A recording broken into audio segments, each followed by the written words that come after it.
Hello everyone and welcome back. My name is Vincent and this is the tutorial for May and this is the design tier. So let's have a look at it. And this month I also wanted to try out something different. That's why it's not a usual tutorial. It's a bit of our motion process and like how could I save the scene, which we were talking in the previous video. And yeah, I especially had a look at this one. And before I started with the animation and everything, I had to start from scratch. So I cleaned up the file and deleted the old furniture, which didn't fit in there anymore. So this, you can see now I'm in Cinema and I did speed up everything by 1000%. So this took me quite a while to finish everything up because I was working a lot of things on detail. But hopefully I can walk you through my process and get you some ideas of what I did there. You can see, first of all, I went to the website Dimensiver to download a table. And you can see I got the table and put it into a new scene. And I'm also opening some old scenes just to copy some of the shaders because I'm not always creating everything from scratch. Sometimes I'm lazy and just copying things over to be able to speed up the process. Also, I didn't place the table in the final scene because the work in the basic scene is a bit more easier. The light's already way brighter and there's no other objects. So the scene is way faster and easier to work with. And after I'm finished with the basic shading and modeling of the thing, I'll post it back into my original file. Just then there's one little thing which could be nice for some of you guys. I used a tray planner node for the colors, so only the top part is white and the rest is black, so the sides of the table are dark. Then I'm going back into my original scene and again cleaning some of the stuff, reposition everything to the new composition because first of all the old one was a 16:9 composition and now I am switching to 4:5 for like an Instagram format. And yeah, I'm first of all trying to find a good composition or angle for the thing. And I'm again using a very wide, a long lens camera to get this kind of graphical look. And I really like the table because you have a lot of thin metal lines and that can emphasize the graphical look of my thing. And also I wanted to work in a very dark world. And some of the lights are really like strong and they have a narrow spread. So they are a bit more like spotlights, especially the one from the right. You can see that this gives us a very nice and intense color look. Also, the background is a little bit lit with a big softbox. You can see that. So we have a little bit of contrast in there. Then you could see that I recently used the Megascan bridge, and previously I had the original folder on my C hard drive, and I'm recording this tutorial on the small PC and the files weren't on the C, so I had to readjust the Megascan library to download everything into my Dropbox folder. So from any PC I'm working on, they are having the same file root, and then I had to apply and re-linked some of the textures. That's why I had the texture assets manager open, the Redshift texture assets manager, which is very helpful. Then again, I think some of the materials were missing. That's why I did re-download everything again from the Megascan library. And yeah, I'm in there in my purchased objects, just placing some of them in there. And for the job before, I already painted or like hand designed the materials.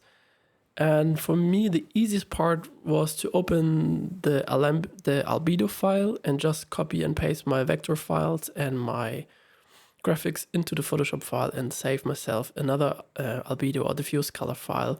And with the diffuse color, I could like work on the shader. I, for example, put that into a ramp to have a mask, and I also used it just a basic color thing. I could have placed all the graphics into Redshift itself, but as you know, it is really very difficult to place objects accordingly, and you have to always search and move, and yeah, it gets lost. So I thought it would be actually easier to put that directly into the diffuse. And so what changed in the scene? You can see overall I did put in a little bit more light, and I'm often playing around with light. You can see, for example, on the left side, I now wanted to add a bit of a rim light, so we have a more spread light from left and right to give everything a bit of depth. But though I wanted to keep the focus on the right side, so the left side light is very little only.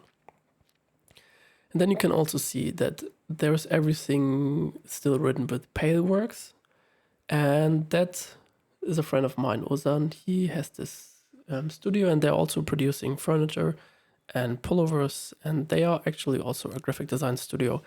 And I will create one post, or I already created one post for them, and that's why these textures are also already have their word in there. But meanwhile, working on the process, I thought, what would be the best way to work with these clips? And I came up with the idea that I create one clip for a friend. And as I said before, the Payworks one was already done, and at this point I still didn't exactly know what to do with this clip. I think I was recording that in the night and was just playing around with the object itself. The concept idea came a bit later, and I will come back to that if I'll see when I start to do that.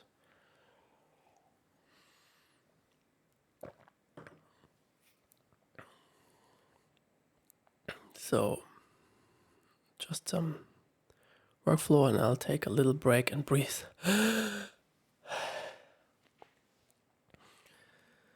So then really a lot of work in this scene was actually the Photoshop work with the diffuse layer, just placing in some graphics and some illustrations and some text. And then I'm blending everything together in a color layer, and I have one box which is green, and you can see there's a... And what do we get there? So overall, I really like the frame for now because we are very desaturated in this color scheme and also very dark. And I mean, if I look at the colors, we only have a tint of green and some orange, which are complementary colors, which is really nice to get there. Well, then I'm continuing on the animation itself. And these colliders, they are really important for the scene because they will help me later on to make the cut between shot A and shot B.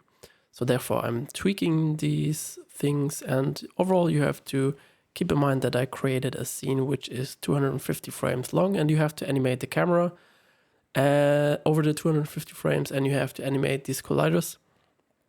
And then later on I will cut the scene in the middle, and I replace everything except from the camera, the lights, and the collider things, and they have to be the same. So therefore we have the effect of a match cut.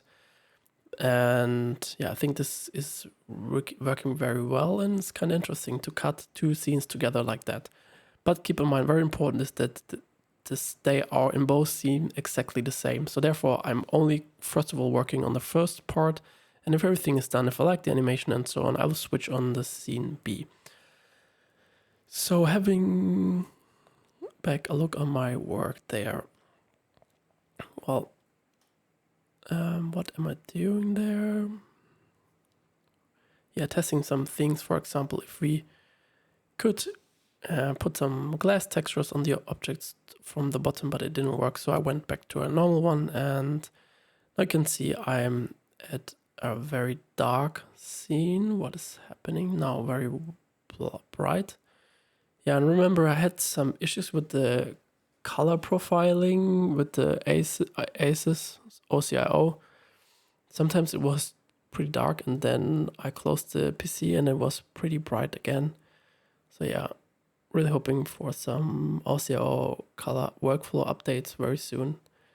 And yeah, but looking back onto the thing, so I'm doing the usual, some shade work, adding some details, some color variations in there, trying to match everything in there, and I think this looks nice so far.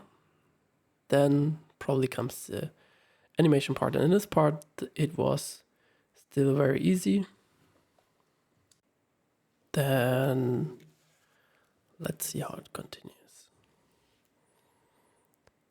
You can see already in the background I opened InDesign, and I also love to combine like all these different workflows together, like graphical, 2D, 3D, and creating some prints and posters. And I know that I will create something for this thing, the brochure.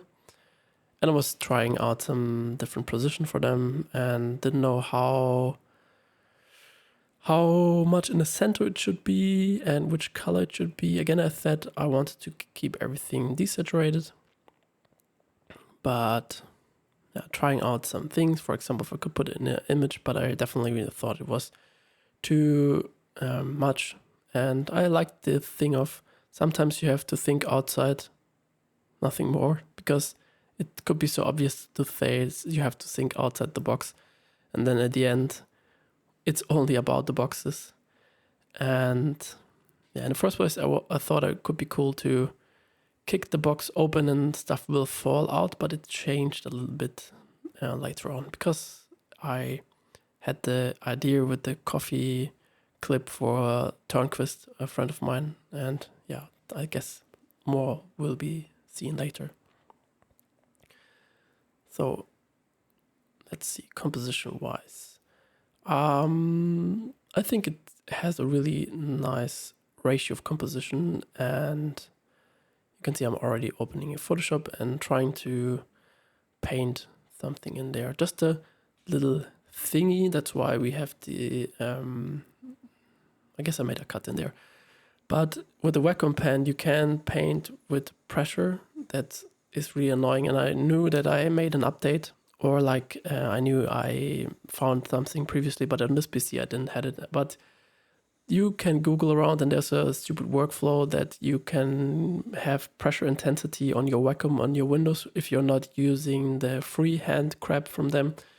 And yeah, I spent quite a while to figure that out, but then it worked again. So I thought I wanted to paint a bit more into this, because at this point I was not exactly sure what the concept was.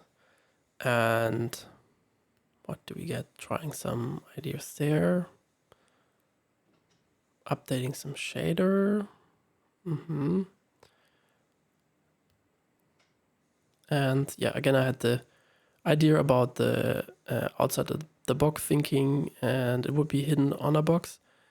But this is not in the final piece. This will be changed later on. And I added some of my logo in there. I think it's a nice little add-on to add your kind of logos into your renders, but really hide them. Don't make it too obvious. But if someone looks very carefully, he can find that. And what I'm doing there is killing the logos which are not important anymore. And let's see, how does it continue in Redshift? Updating some things, trying another simulation thing. And it was a lot of back and forth. New sim, trying there, rendering, adding something, adding little details, changing a bit of the text, adding a little logo in there. And let's see, if also this gets a bit too tedious, then I will speed up the video even more. But what you can see now, I started to give myself a point where I wanted to add the cut. And for now I only did hide everything. And I think it was 164 frames. And at that point I wanted to switch into another scene. So you can see baking everything. And yeah, they're hidden now. So I was ready to spread out my one clip into 2 clips and work on the match cut. So continuing on the scene, and yeah, at this point I came to the conclusion that I wanted to make each clip for a friend. And again, this guy has a really nice coffee and he's doing the best coffee I know. His name is Linus, and he is going to start like a delivery system which is called Seasonal. So I got some of his design work there, and I implemented some of the logos and the text seasonal into the albedo file, and always saved JPEGs and uploaded them into Redshift. And also, just a quick hints up, it's really good to save increments of the JPEG, because sometimes the cache doesn't understand the file, and yeah, it can't work it. So a little updating, I will leave it there for a second, have a sip of water. So, and I thought, well, if this is a coffee guy, we at least have to add a little bit of coffee beans. Overall, I think it's kind of stupid to show coffee beans if you have to do something for a coffee guy. But because the whole concept is so out of context, this video doesn't originally have anything to do with coffee. I thought, yeah, why not? Let's at least give it a hint. And also, I didn't make it that obvious. There's only like very little beans. But yeah, in the end, I like the beans add-on. Just to give you an idea what I did there, I took a sphere and transformed it, put that into a volume measure, cut out the front, painted a spline, made the spline also into the volume measure and made subtract, and then I added a displacement on each of them. So I copied them, made some variations, some different seeds on the displacement, then I converted them and remeshed them and UV unwrapped them, which probably wouldn't have been necessary because we are so far away from the beans that you wouldn't see it, but perhaps later on I will render a close-up, and then it's really nice to have some coffee beans, and perhaps later on in other projects I will need coffee beans. So I have done that. Don't know if I will need it, but yeah, it's nice to have, and it didn't take too much time.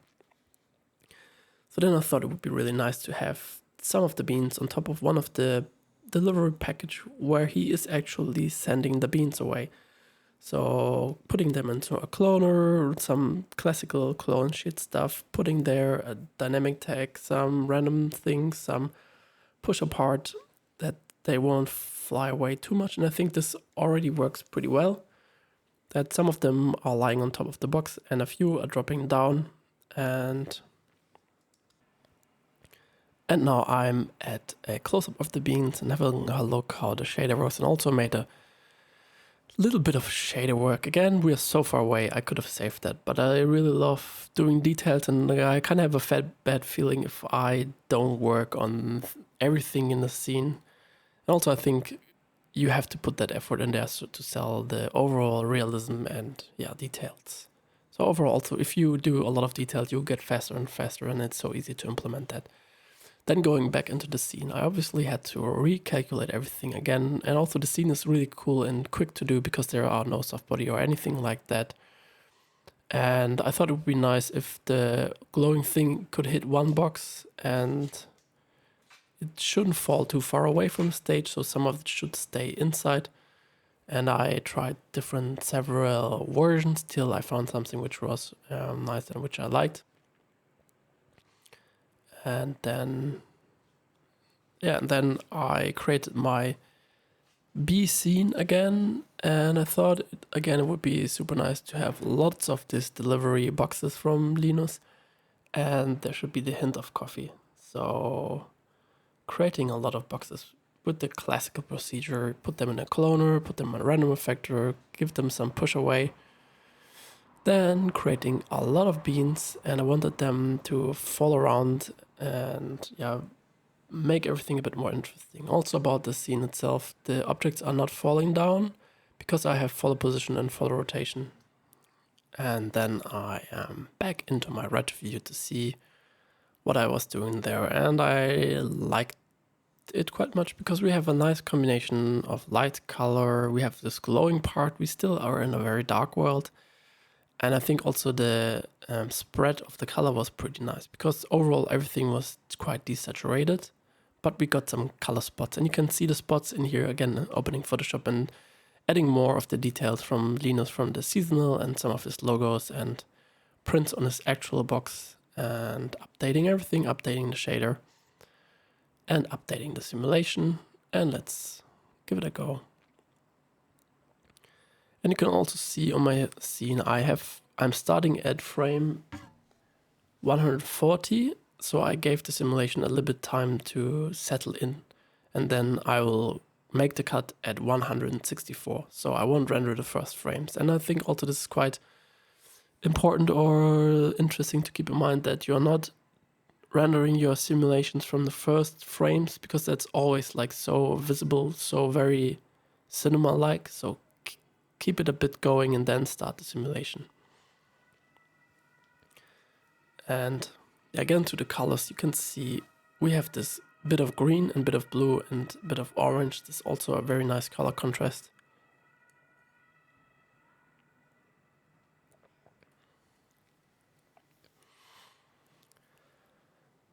So then my next idea was to put the beans on top of everything and make a simulation, so they will slowly fall down through all the boxes over the render time.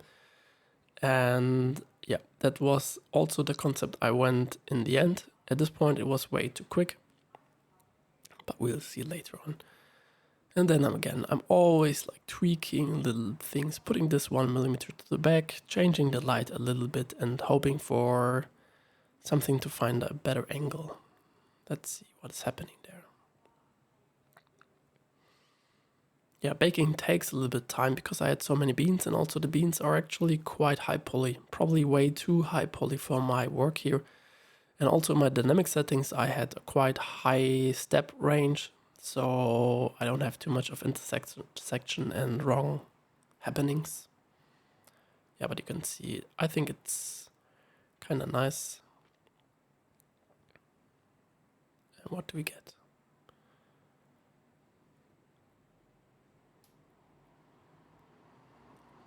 And also one thing which took quite a while for me was to figure out how much of the luminance colors images do I need, how much of the luminance collider do I need to get a perfect match cut. Because if I hide too many, it doesn't work.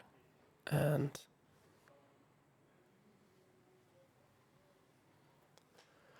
so you can see now I'm in Resolve and trying to figure out at which exact frame it works the best. And I did cut a few frames away from the beginning because it was a bit too long, and yeah, I was playing around with the edit. Also at this point it's really very nice to recommend you Resolve. It works very well. So after that I found out that the coffee beans were too much and were falling too fast. And yeah, the scene took still quite a while, even though it looked very finished. I added some details, added some stickers, and I copied them from an old project and just pasted them there because I didn't want to do everything from scratch. And this also takes quite a while to fit things perfectly onto surfaces.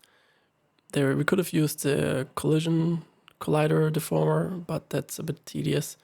But also I've just seen the preview video for S24, and there you have a dynamic place tool object, which is looking pretty nice. And I think that could be very awesome for this kind of workflow and speed up everything in there.